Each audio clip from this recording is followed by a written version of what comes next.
Good morning students. अभी तक हमने जो किया था वो 3.6 का पहले क्वेश्चन किए थे, जिसमें से मैंने बहुत से क्वेश्चन करा दिए थे और 2-4 क्वेश्चन मैंने घर के लिए दिए थे।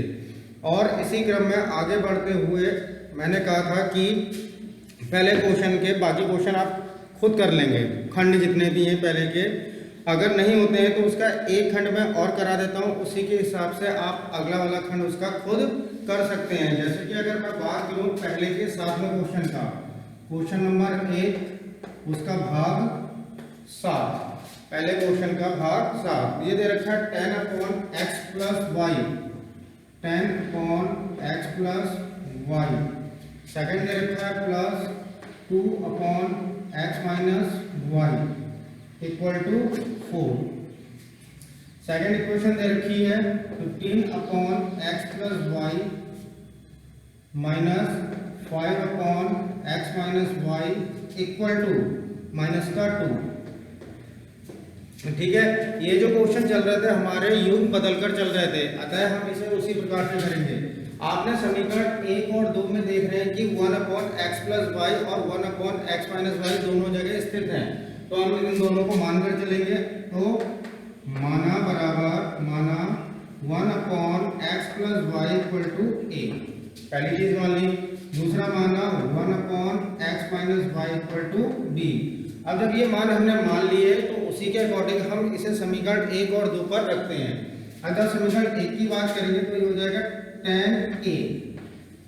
ठीक है, क्योंकि इसके पहले क्वेश्चन में मैंने बताया था कि अंक अगर हर में होता है तो बट्टे में रहेगा, ठीक है, और अगर अंक आपका अंश में होगा तो वह जो माना है उसके साथ में आ जाएगा। +2b = 4, equation first. सेकंड में अगर हम देखेंगे तो ये हो जाएगा 15a - 5b = -2, समीकरण 2। फिर जब ये समीकरण निकल कर आई थी तब मैंने कहा था चाहे आप इस पे विलोपन लगाएं, चाहे बज लगाएं, चाहे प्रतिस्थापन लगाएं, कोई सी भी तीनों विधि लगा सकते हैं। अगर हम इस पे आप विलोपन विधि लगाते हैं तो हमें क्या करना पड़ेगा, a को बराबर करना पड़ेगा। a को बराबर करने के लिए मैं अगर समीकरण 1 में 3 की गुणा करता हूं तो 30 हो जाएगा। समीकरण 2 में अगर मैं 2 की गुणा करता हूं तो 15 दूनी 30 हो जाएगा। तो आपको यहां लिखना पड़ेगा समीकरण 1 में 3 की तथा समीकरण 2 में 2 की गुणा करने पर, इस प्रकार से हमने लिख लिया समीकरण 1 में 3 की तथा समीकरण 2 में 2 की गुणा करने पर। अगर समीकरण 1 में मैं 3 की गुणा करूंगा तो इसमें पढ़ूंगा 10 तिया 30 हो जाएगा, तो ये हो गया 30a प्लस, अब इसमें 3 की करूंगा तो ये होगा 6b = 12। अब इसमें करूंगा 2 की गुणा 15 दूनी 30 हो जाएगा, माइनस 5 में 2 की करूंगा तो 10 हो जाएगा, इक्वल टू -2 में 2 की करूंगा तो -4 हो जाएगा, तो ये हो गया -4। ये वाला प्लस का है तो अब किसका हो गया, माइनस का। ठीक है, ये वाला माइनस का है तो अब किसका हो गया, प्लस का।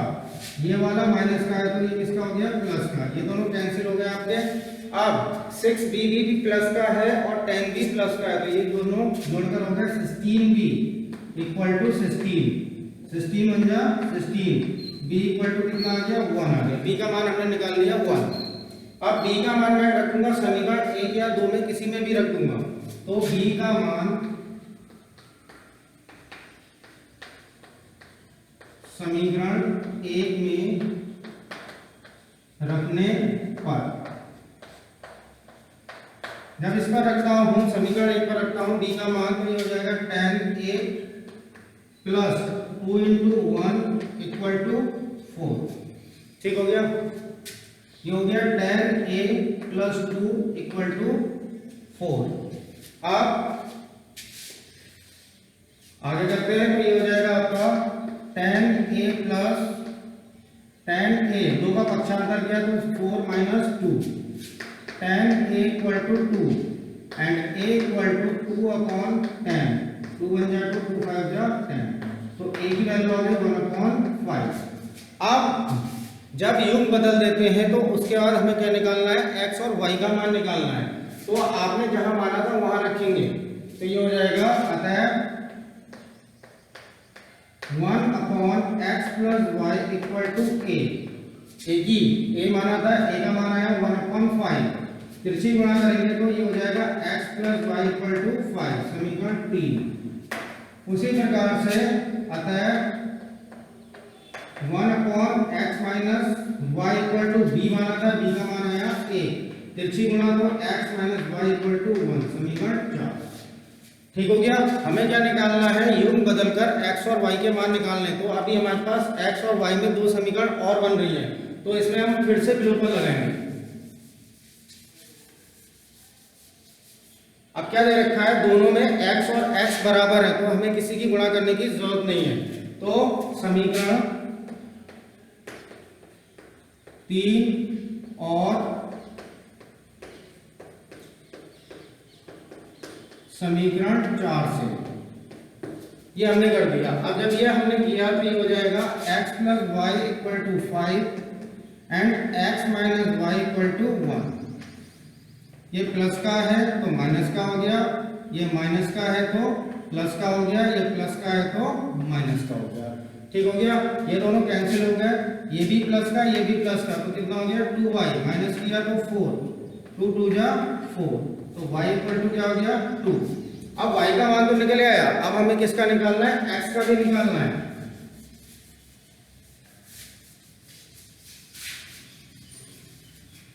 किसका, x का मान भी निकालना है। तो यहां पर लिखेंगे y का मान समीकरण 3 में रखने पर, आप 4 पे भी रख सकते हैं, तो y का मान समीकरण 3 में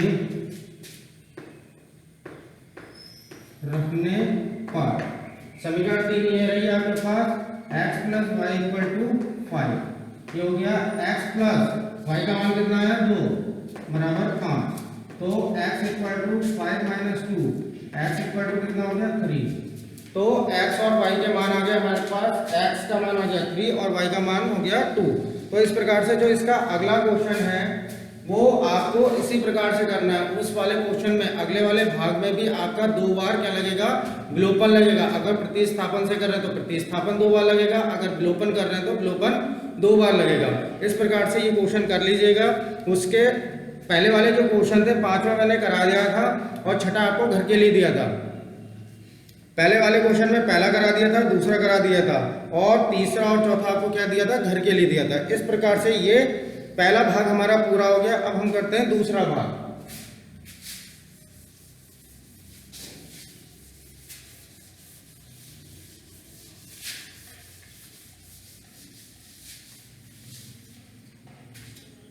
दूसरा भाग कौन सी प्रश्नावली, प्रश्नावली 3.6 का। ये वाला इससे पहले जो क्वेश्चन किया था वो भी इसी प्रश्नावली का था। तो दूसरे का पहला भाग करते हैं। इसमें लिखा है ऋतु धारा के अनुकूल इतने किलोमीटर 2 घंटे में 20 किलोमीटर तैर सकती है और धारा के प्रतिकूल 2 घंटे में 4 किलोमीटर तैर सकती है। उसकी स्थिर जल में तैरने की चाल तथा धारा की चाल याद कीजिए।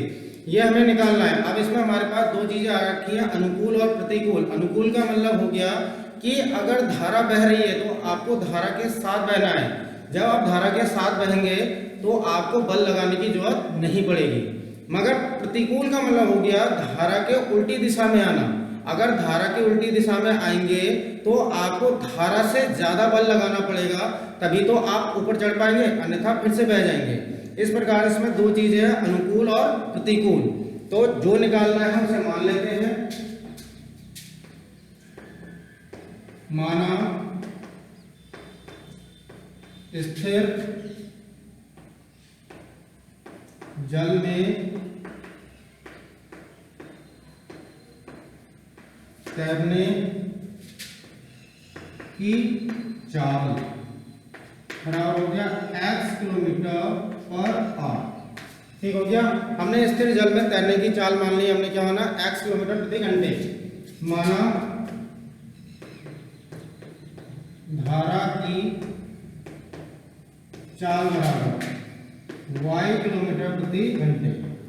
ये दो चीजें मान ली। ये तो हमारी थी कि हम भाई जो हमें निकालना है कि स्थिर जल में उसकी तैरने की चाल क्या थी और धारा की चाल क्या थी। जब ये निकाल लिया, अब हमारे पास अनुकूल और प्रतिकूल है। अनुकूल की जब भी बात करेंगे, मैंने क्या बताया, अगर धारा के साथ आप जा रहे हैं तो आपको बल लगाने की जरूरत नहीं है, तो उनकी चालें क्या हो जाएंगी, प्लस हो जाएंगी। और उसके उल्टी दिशा में जब प्रतिकूल की बात होगी तो प्रतिकूल में आपको क्या करना पड़ेगा, माइनस करना पड़ेगा, क्योंकि वहां पर धारा की चाल अधिक होगी, आपकी जो चाल होगी वो कम होगी। तो प्रतिकूल में माइनस, अनुकूल में प्लस। इस चीज को ध्यान से समझ लीजिएगा। अब अनुकूल की बात करते हैं। अनुकूल, अनुकूल की बात करें, अनुकूल में हमसे कहा गया है कि 2 घंटे में 20 किलोमीटर तैर सकती है। तो चाल बराबर हो जाएगी आपकी दूरी बट्टा समय। चाल बराबर दूरी बट्टा समय। दूरी हमारे पास कितना दे रखा है, 20 किलोमीटर दे रखा है, और समय हमें कितना दे रखा है, 2 घंटे दे रखा है, और चाल हमने मान ली है x प्लस वाई। हम कर रहे हैं अनुकूल दिशा के लिए, तो अनुकूल दिशा के लिए मैंने क्या कहा, दोनों की चालें क्या हो जाएंगी, प्लस हो जाएंगी। तो आपने क्या कर दिया, दोनों की चालें प्लस कर दिया। दूरी आपको दे रखी है 20 और समय दे रखा है 2 दाम 20। तो ये हो गया x plus y equal to 10, समीकरण। ठीक हो गया। अब बात आती है प्रतिकूल की।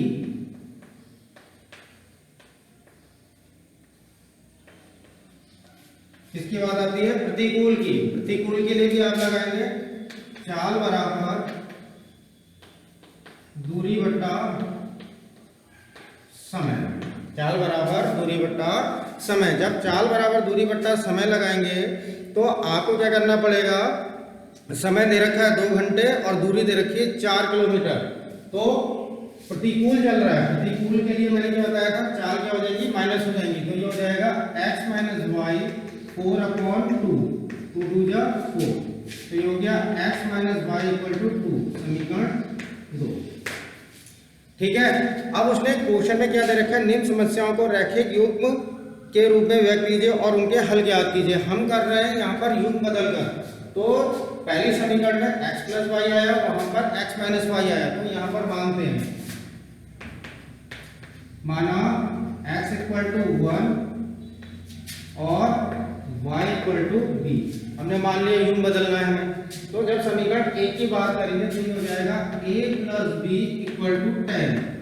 समीकरण 2 की बात करेंगे तो a minus b equal to 2। ये प्लस है तो माइनस का, माइनस है तो प्लस का, और प्लस है तो माइनस का, ये दोनों कैंसिल हो गए। अब b हमारे पास ऊपर प्लस का भी है, नीचे भी हमारा चिन्ह माइनस से किस में हो गया, प्लस में हो गया।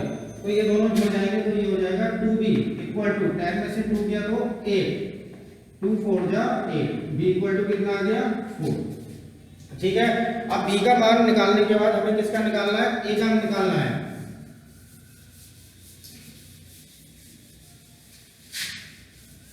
हम a का मान भी निकालेंगे।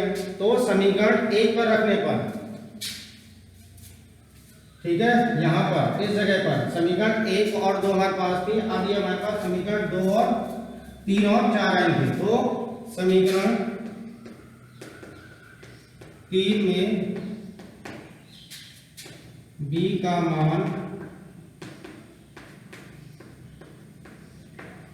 रखने पर, ठीक है। तो समीकरण 3 हमारे पास क्या थी, a प्लस बी बराबर 10। तो ये हो जाएगा a प्लस बी बराबर 10। a प्लस b का मान हमारे पास कितना है, 4 बराबर 10। a equal to 10 minus 4, a equal to 6। तो हमारे पास a और b के मान आ गए। अब हमें किसका मान निकालना है, x और y का, यानी कि चालें निकालनी थी जो हमने मानी थी। तो अतः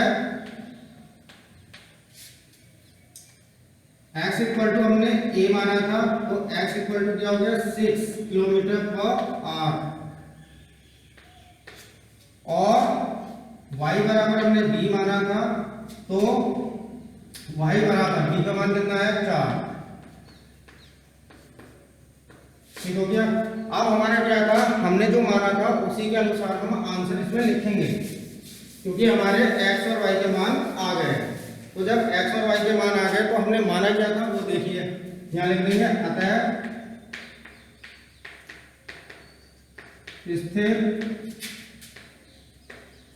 जल में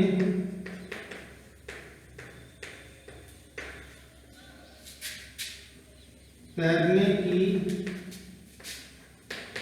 चाल बराबर, x हमने माना था, x माना था, तो x का मान आ गया 6, तो ये हो गया 6 किलोमीटर प्रति घंटे। और धारा की चाल मानी थी, अतः धारा की चाल बराबर y माना था, y कितना आ गया 4 किलोमीटर प्रति घंटे। तो इस प्रकार से ये क्वेश्चन इंपॉर्टेंट भी है परीक्षा की दृष्टि से, तो आप इसे ध्यान से करेंगे। ऐसा कुछ नहीं कि कठिन है, बस दो कंडीशन का ध्यान रखेंगे, किसका, अनुकूल और प्रतिकूल का। अनुकूल के लिए आप जो दो चालें मानेंगे उन्हें प्लस कर देंगे, और प्रतिकूल के लिए जो दो चालें मानी हैं आपने उन्हें क्या कर देंगे, माइनस कर देंगे। और फिर सूत्र लगा देंगे, चाल बराबर दूरी बट्टे समय। दूरी जितनी दी होगी, कितना तैर पाया, कितने किलोमीटर तैर पाया, बट्टे कितना समय लगा, उसी के अनुसार हम अनुकूल और प्रतिकूल से दो समीकरण बनाएंगे, रैखिक समीकरण बनाएंगे। उसके बाद उसमें युग्म बदलेंगे, युग्म बदलने के बाद विलोपन विधि लगा देंगे। ठीक हो गया। और फिर इस प्रकार का लास्ट में आंसर लिख देंगे, अतः जो माना है वो आंसर हो जाएंगे। इस प्रकार से उम्मीद करता हूं दोनों ही क्वेश्चन समझ में आ गए होंगे, जितने भी अभी कराए मैंने। और इस क्वेश्चन को आप बार बार अभ्यास करिएगा। क्यों? क्योंकि मैंने बता दिया परीक्षा की दृष्टि से, बोर्ड परीक्षा की दृष्टि से ये इंपॉर्टेंट है। ठीक है, धन्यवाद।